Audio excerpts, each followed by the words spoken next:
Candlepin Stars and Strikes is brought to you by the Thompson family of dealerships in Nashua, New Hampshire, and by Tri-State Megabucks and the New Hampshire State Lottery, helping New Hampshire schools one ticket at a time. WNDS Sports presents New England's favorite bowling show. From Leda Lanes in Nashua, New Hampshire. Featuring the best bowlers from around the region. Candlepin Stars and Strikes.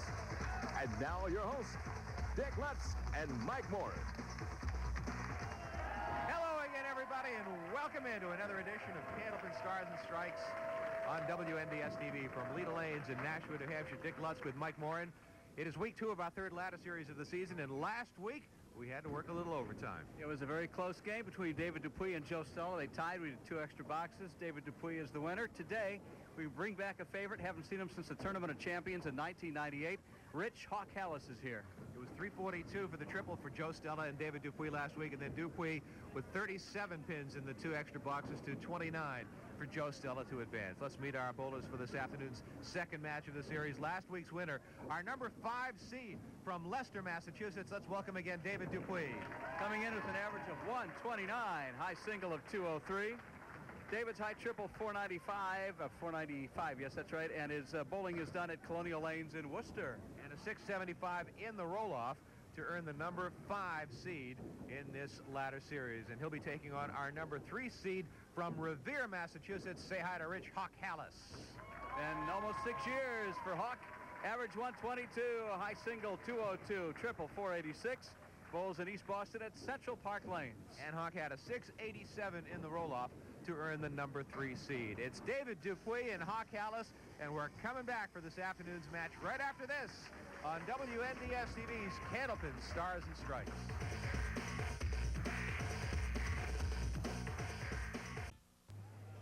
And we began our third ladder series with 5 terrific bowlers. One was eliminated last week. That was Joe Stella losing to David Dupuis in extra frames. And now Hawk Halas is next with Rich Lottie and Anthony Pastore waiting in the wings. And we're ready to go this afternoon. It's David Dupuis taking on Rich Hawk Halas. Dave Dupuis will be first to bowl. And we're ready to go at Leda Lanes in Nashua, New Hampshire. Happy to have you with us for Candlepin Stars and Strikes on WNDS TV. Here's David Dupuis to start us off. First ball off the head pin. 342 triple last week for David Dupuis, and Joe Stella had a 342, and then Dupuis going first because he was the lower seed. Put the pressure on Joe Stella with a couple of marks and 37 pins in 2 frames, and Joe Stella with 1 mark and 29 pins for his overtime effort, enabling Dupuis to advance. That one got away from him. Well, he's got 2 double woods up there, 2 sleepers, as it were. The 1, the 5, 2 on the 8, and then over on the right is the 9 pin. Not going to make the spare. We're going to get to as many cards and letters and emails as we can. We've got a ton of them that have piled up from the last taping to this taping.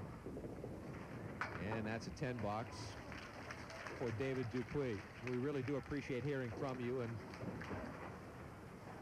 ask you to continue sending in your cards, letters, and emails. Here's the email address, bowling@WNDS.com. Just that simple.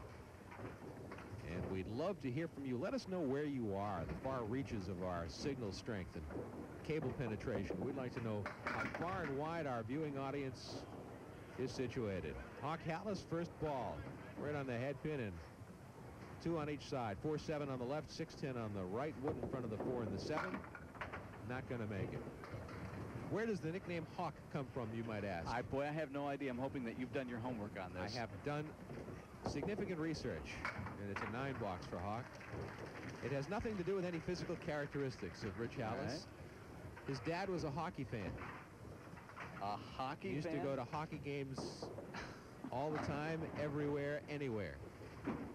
And the name Hawk comes from his old man being a hockey fan, and it was passed on down to the son being a hockey fan. So that's the derivation, the origination. Well, it's their hockey. Then it should be fondness to hockey. It should be H-O-C-K, right? H-O-W-K, but it is Hawk Halas because of his love of hockey.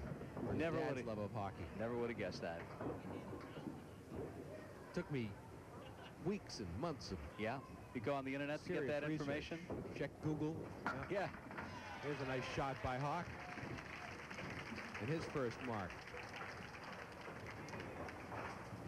Watch the spare again, playing the wood out in front. He had no choice. And he converted the spare. David Dupuis on lane 34 missed the head pin, but took out the head pin coming from behind. Look at Takes this. out the 8 pin. The 7 pin wobbles. And after all of that, that's all that remains standing is the 7 pin. He nearly stole a strike. So all by itself, the 7 pin in the corner. It's still standing. Nice note here from Barbie Terrian of Haverhill, Massachusetts. Dear Dick and Mike, it's a 10 box. I don't think you know how much pleasure and entertainment you bring not only to myself, but to people who cannot see. A friend of mine couldn't wait every week to hear your description of the bowling plays. To her, it was almost like seeing the game herself. Please keep up the good work. We don't bowl, but we enjoy watching and hearing about it. We feel like we are there. If we're not at home, we tape the show every week. I have been thinking about letting you know how much we appreciate your bowling shows for some time. Thank you so much. Barbie Terrian from Haverhill, Massachusetts. Barbie, we appreciate hearing from you. Very kind words. Thank you. If you'd like to send us a note through regular mail, there's the address, WNDS TV, 50 Television Place, Derry, New Hampshire, 03038. We'd love to hear from you.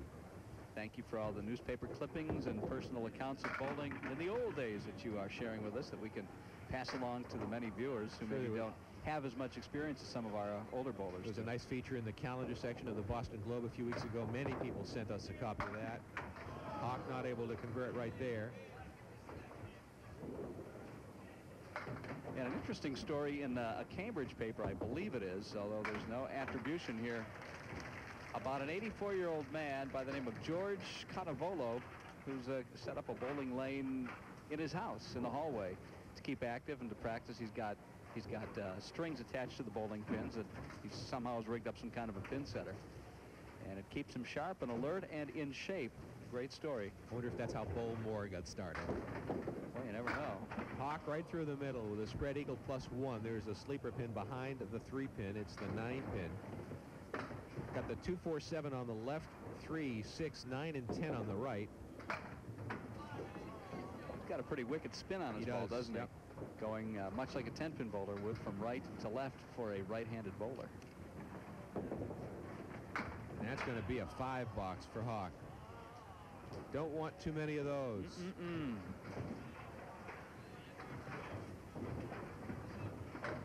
Hawk is a courier for Federal Express. He's been with them for 17 years. I bumped into him in downtown Boston one afternoon when he was out delivering packages. Oh, that's funny. Well, it would have been interesting had Joe Stella survived last week, because Joe Stella works for UPS and Hawk Halas works for FedEx. It would have been a battle of the couriers on planes. Had to get a brown shirt for right. Joe, and I guess the red would be appropriate for Hawk. That's it. I'm sure it's a very difficult job, but there must be times when the weather's great that it's nice to be outside.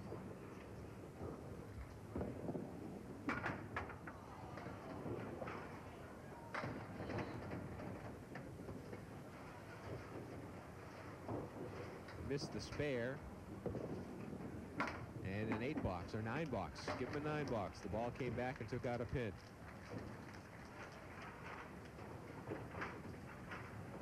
So it's a 62 half for David Dupuis, a long-time bowler, but first-time contestant on Candlepin Stars and Strikes.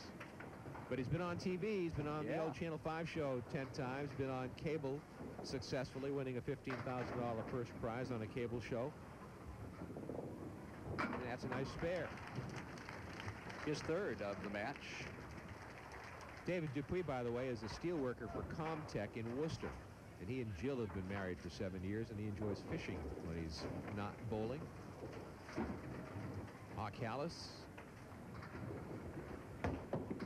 Who spends his spare time coaching the Revere girls fast pitch softball team. That must be a blast. He's got a couple of teenage daughters. Colby is 18, Courtney 15. Both are here today. we mentioned, this is a holiday, Veterans Day, as we tape this in November, and kids are off from school, so we've got an extra large crowd today, people of all ages who aren't normally here for the taping. His wife, Linda, is the one who told me about the Hawk.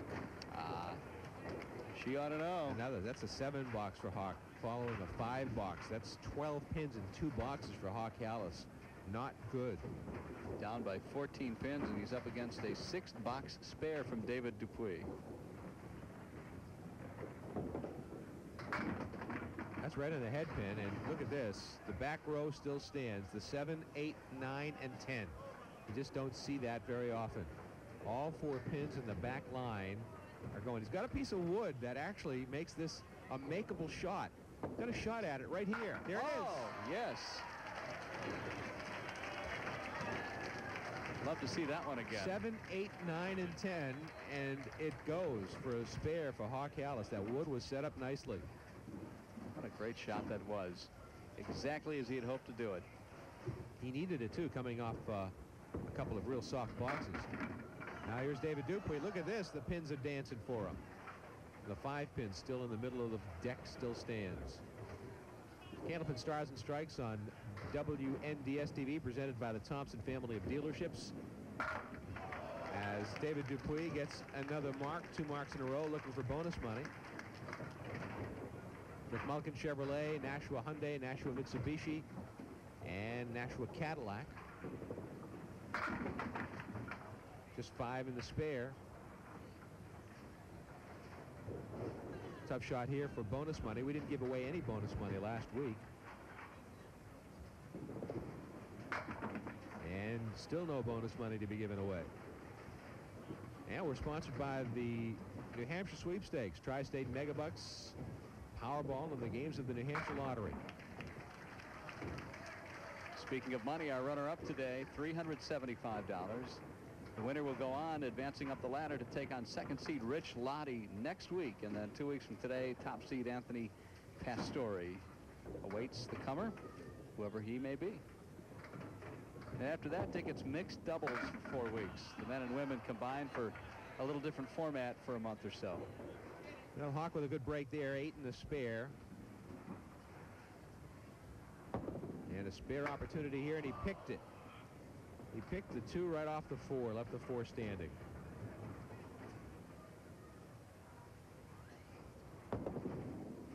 And a 10-box. 20-pin lead for David Dupuis, box to box, but the Hawk is up against an open frame here for Dupuis. He can pick up a little ground with the mark here.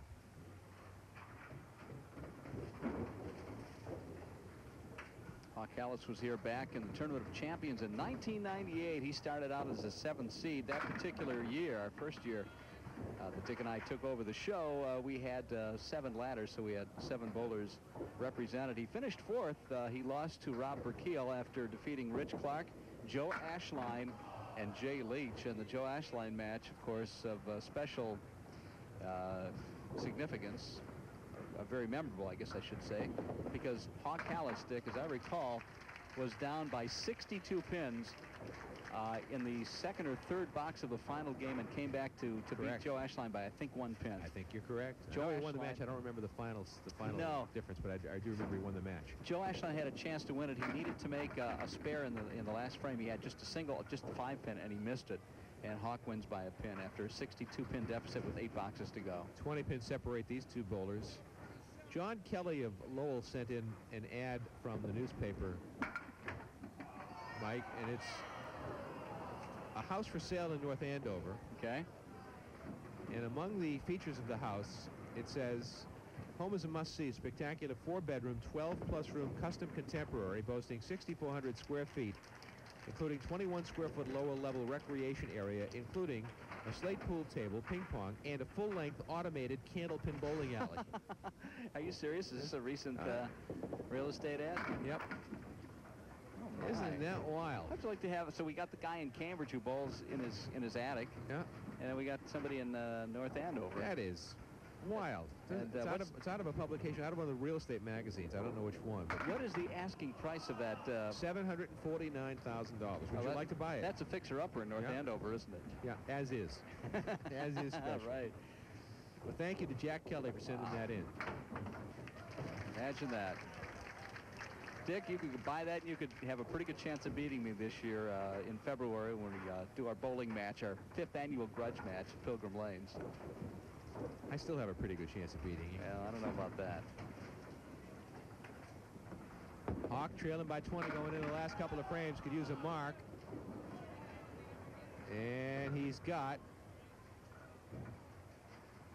the 6 and the 9 with a piece of wood, and he's got a spare. So Hawk tries to get a little bit closer to 125 that Dave Dupuis put on the board. Well, he can do it with another mark, a good feeling, another mark. 9 spare and a strike would give him 125. Starting way over on the right side, almost right against the ball return. Right in the pocket, 1-3, breaking up the split. There goes the 9-pin. That was the last to go. The 7 still stands. All alone, no wood around it. For the mark, Hawk missed it. Threw it by it.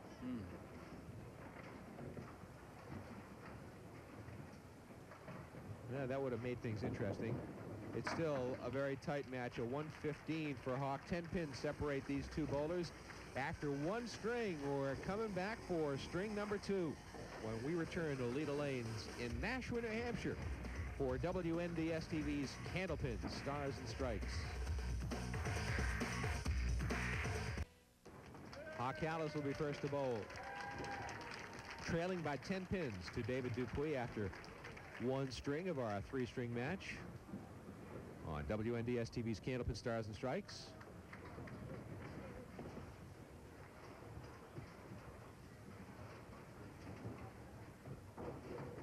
On lane 34 at Leda Lanes in Nashua, New Hampshire,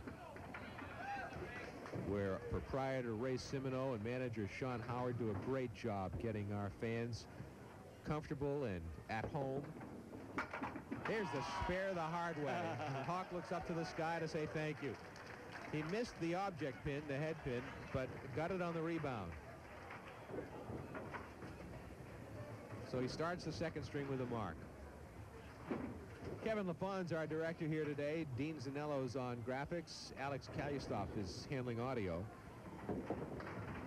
Keith Webb is our engineer. Matt DiFilippo, David Lawyer, and Larry Haber are the camera crew, making it possible for you to watch the finest candlepin bowlers in the world on Candlepin Stars and Strikes.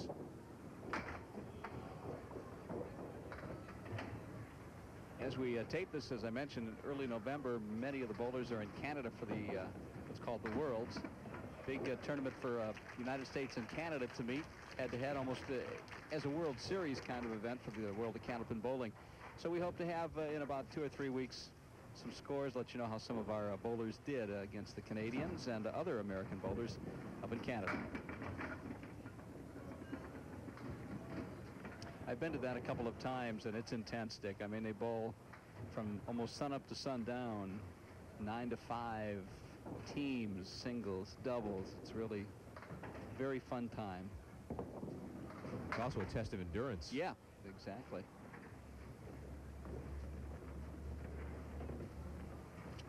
David Dupuis will be open to start the second string with a 9 box.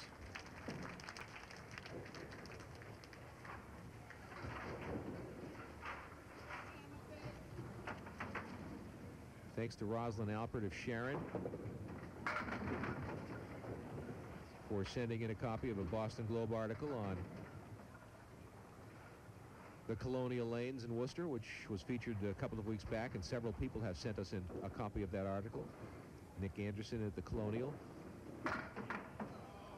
The last standing bowling establishment in the city of Worcester, where at one time there were over 20. And the birthplace of the game, it's so amazing that there's just one left. It's interesting. I was at a funeral in Worcester last week as we taped this, Mike, and the funeral was at the Mount Carmel Church, which is just off the expressway. And the Mount Carmel Recreation Area in Worcester Recreation Center used to have their own in-house bowling center, 4 or 6 lanes when I was a kid. And some of the best bowlers in the city used to come out of there, and they bowl in the city competition. And I remember it. I never bowled there, never did bowl there, never saw the bowling alleys there, as a matter of fact, but the reputation that they had. And we were talking to the people there, and it's been since the early 70s now that they are no longer there. But I remember it's over 30 years since they've been gone. But I remember when they were very, very vibrant and a very going concern at the Mount Carmel area in Worcester. So 20 bowling centers, probably a total of 200 to 300 lane beds. Oh, sure, yeah. It's a shame.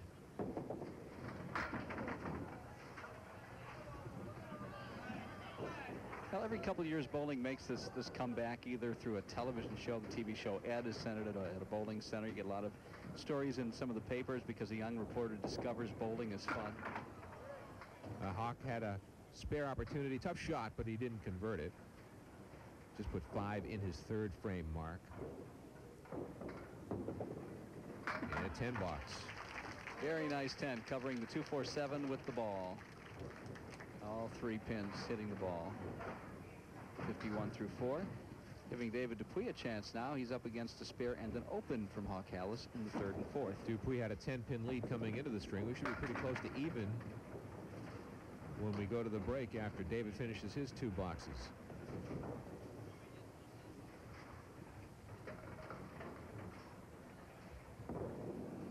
Nice shot. David Dupuis, big spare, well done. Perfectly placed ball right in the 1-3 pocket with the head pin taking out the 7 pin in the left corner. Just a perfect shot. First mark of the string for Dupuis. Good first ball, 9-pin drop. So he has a chance to maintain his 10-pin advantage over Hawk Halas. Missed the spare. Tough miss for David Dupuis.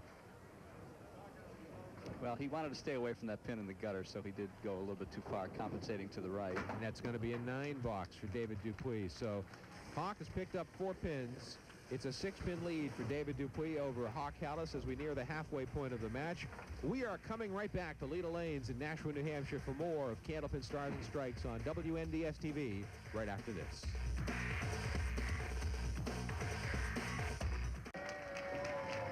Hawk Halas with a 4-pin lead in the 2nd string trails in the match by 6 pins to David Dupuis as we welcome you back to Leda Lanes in Nashua. Dick Lutz with Mike Morin and our WNDS TV crew. Happy to have you with us. And if you're watching this show on a Saturday, I would encourage you to stay tuned at the conclusion of the show for Common Sense. Bill Carr and I will be happy to greet you at 1 o'clock. And if you're watching on a Sunday, Arnie Arneson's show is on following Candlepin Stars and Strikes on WNDS. That folks can hear you from time to time as color commentator for the Manchester Monarchs on WGIR. You and Ken Cale make a nice tandem. And the Monarchs, as of this taping, are on quite a nice little tear. They are. They're unbeaten in their last 6 as we tape today. That's State Representative Ken Cale, please. Oh, that's right. I forgot he did win that position 2 years ago. I was complaining to him the other night. Since he's been in elective office, I haven't seen anything in the way of a reduction in my taxes. Yeah, Manchester tax is up 2.7%, I've just noticed here in the last couple of weeks. I think it's time for a recall. Kenny, one of the good guys in our business. That's 3 straight 10s for the Hawk. So he's pinning very well. David Dupuis now up against 2 10 boxes. And we can talk about the Manchester Primaries baseball team, but we don't know for sure by the time you watch the show if they're still going to be called the Manchester Primaries. They will not be. It's been announced. They will not. Sean Smith and the ownership took to heart some of the vocal criticism once the team was named, of course, as many of you folks already know, the primaries. But as we tape this, we don't know what the team's going to be because they're going to open it up to the public and let them suggest some names. David Dupuis, a nice 9 box, a good out. He had a tough shot there. After every match, we have our bonus ball contest, which lets you at home participate. And what you have to do is send us a postcard with your name, address, vital information, and pick a number from 1 to 10. We'll draw a postcard out of the bin, and our winning bowler will try to match the number selected. We had a $40 winner last week.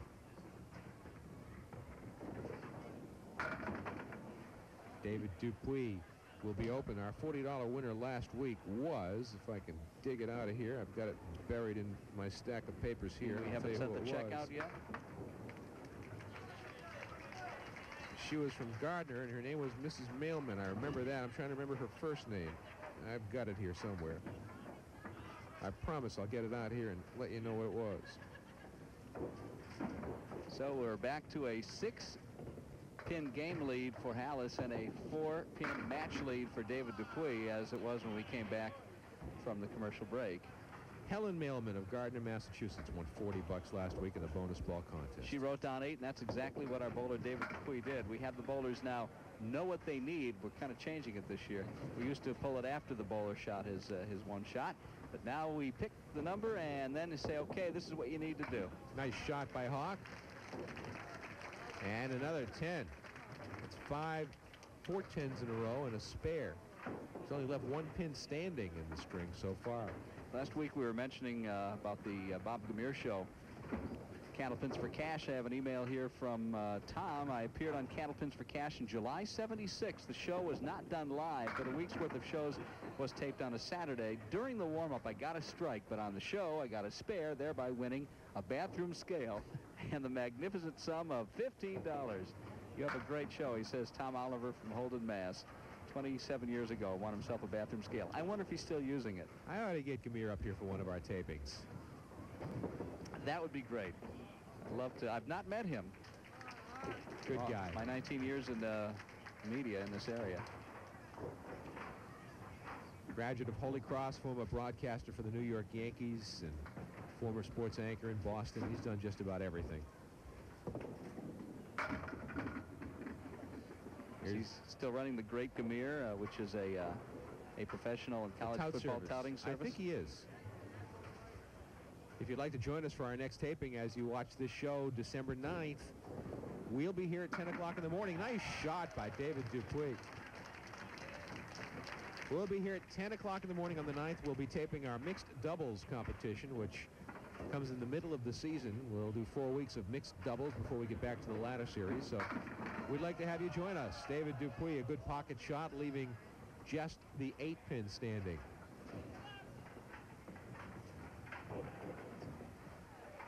David's adding to his lead in the match now, and he's got another spare to go. Still no bonus money today, none last week, but David Dupuis is on the cusp of perhaps getting a 3rd straight mark and $50 in cash for doing that. And more importantly, he's putting some pressure on Hawk Halas now as he's adding to his lead. Dupuis leads by 14 plus a ball. Hawk, that one got away from the Hawk, and fortunately he was not working on a mark. Took out the 4 and the 7, but still he's got a plate full of pins to take down for a spare. He threw a good ball, but he doesn't have much to show for it. So he'll be open in the 9th. And that'll be a 9 box. He's at 99 through 9. He needs a mark badly. He has gone now 6 boxes without a mark. Just 2 marks in the string. They came in the 1st and 3rd frames. Hawk bowls out of Central Park Lanes in East Boston. That one crossed over to the Brooklyn side, and tough shot coming here. The 3, 6, 10 on the right. The 4-pin on the left. The piece of wood behind the 4-pin may help him. Got a shot at it. Nope, didn't make the shot. He hit it where he wanted to. But he totally missed the piece of wood that was right behind the 4-pin. 109 is the best he can do.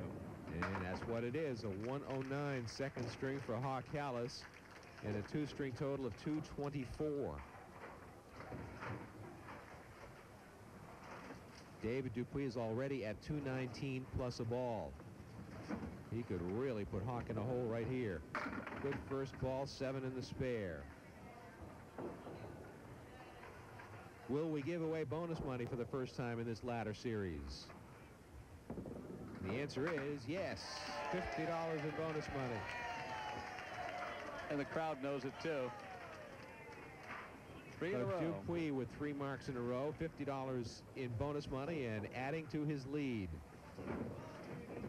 Good shot right in the pocket. There's the 5-pin still standing.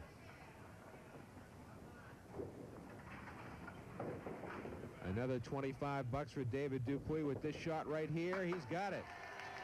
Well, he's in the zone now, isn't he, Dick? Right on the money. 130 plus a ball for David Dupuis, and a significant lead over Hawk Halas, a lead approaching 40 pins. But to Hawk Halas, that's He's nothing been there before. He has. He'd rather not be, I'm sure, but he's done it before. Right on the head pin, 7 in the spirits, a 137 second string for David Dupuis. A 38-pin lead over Hawk Halas, heading to the third and final string when we come back to Leda Lanes in Nashua, New Hampshire, for the final string on Candlepin Stars and Strikes on WNDS TV.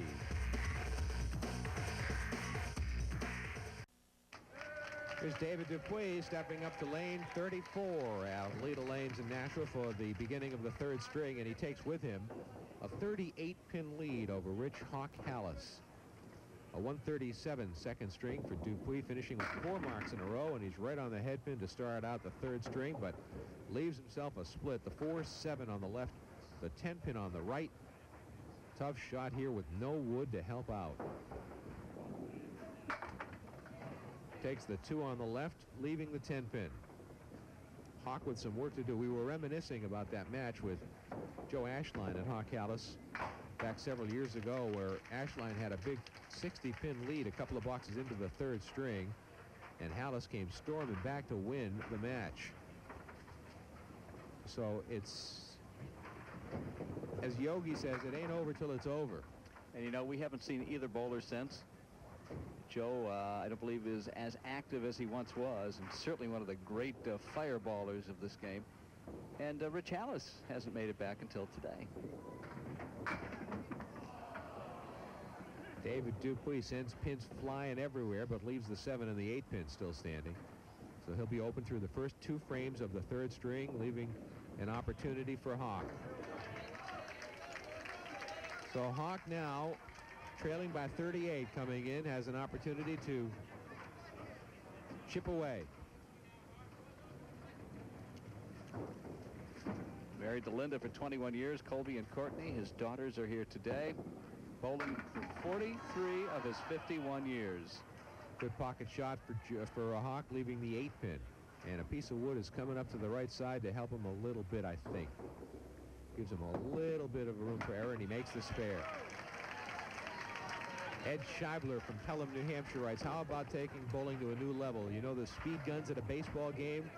Watching a match between Chris Sargent and Eric Pelletier, just how fast were their balls going down the lane? Should we have a radar gun to clock the speed of bowlers? Interesting thought. Well, how fast do the fast bowlers? You know, that's a good question. I know in 10 pin, a game that I grew up with, 16, 17, 18 miles an hour is pretty typical. I would think it'd be probably upward of 30 to 35 miles an hour for candlepinners. Yeah, Hawk mad at himself for missing that one. You saw his reaction. He'll have to settle for a 9 box. Well, if anybody wants to get a radar gun out and take it down to their favorite bowling establishment, let us know what the speeds are. We'd love to hear. Hawk picked up 9 pins, so now he trails by 29. But a missed opportunity in that second frame. Yep, sure was. That one's off the head pin, one of the few times that David Dupuis has been off the head pin in this match, leaving the 1, the 2, and the 4 on the left side with no wood. Throwing a much better ball this week. He's getting some better leaves after hitting the head pin. Wow, he thought he had it. I thought he had it. Everybody here thought he had it. But the 4 pin was defiant. And that will be a 10 box. 3 boxes without a mark to start the third string for David Dupuis. Again, it creates an opportunity for Hawk Halas. On lane 33. Again, he missed the head pin, but look at this, back door. The 10 pin surrounded by wood, and a piece of wood rolling this way. Paul Willett will go down and remove it. As you watch Dave Dupuis scout it out. Watch the pins come from behind. You got the 4 horsemen on the right side still standing, and there's a piece of wood that's going to take out the 1 and the 3. And he's got double frozen wood against the 10 pin. Can't miss this one. You could make that shot, Mike. Probably 6 2 out of 10 times. 6 out of 10? Yeah. All right, well, you can let your bowling do your talking early next year when we have our 5th annual grudge match. After 4 years, we are tied at 2 wins each. Only by a fluke. Here's Hawk with a strike. That miss in the second frame really looms large right now. Well, Hawk's he could do himself a favor with another match, strike. I believe, is it not? It is. First strike of the match for Hawk. He had 3 spares in the second string and 2 spares in the three spares in the first string and 2 in the second. He could use another one right here. He threw a pretty good ball onto the Brooklyn side. It was a little thin. Ran all the way down to lane 30 after shooting that one. Little body English there. He needs another mark. He's got another ball to fill the strike. Right through the middle. So put 7 in the strike. And he's going to lose back what he gained to the mark that Dave Dupuis put on the board. A 7 box for Hawk Halas. We're going to the break. And Dave Dupuis has the lead over Hawk Halas with 6 boxes remaining. We're coming back for the finale on WNDS TV's Candlepin Stars and Strikes right after this.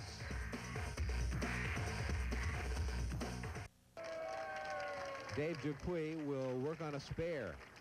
He leads by 25 pins plus whatever he puts into this spare with 6 boxes remaining.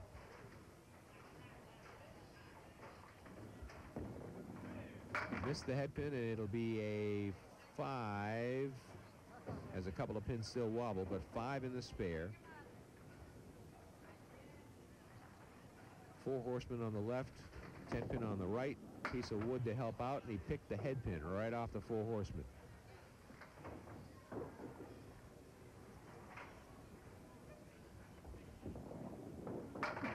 And that's going to be a 9 box.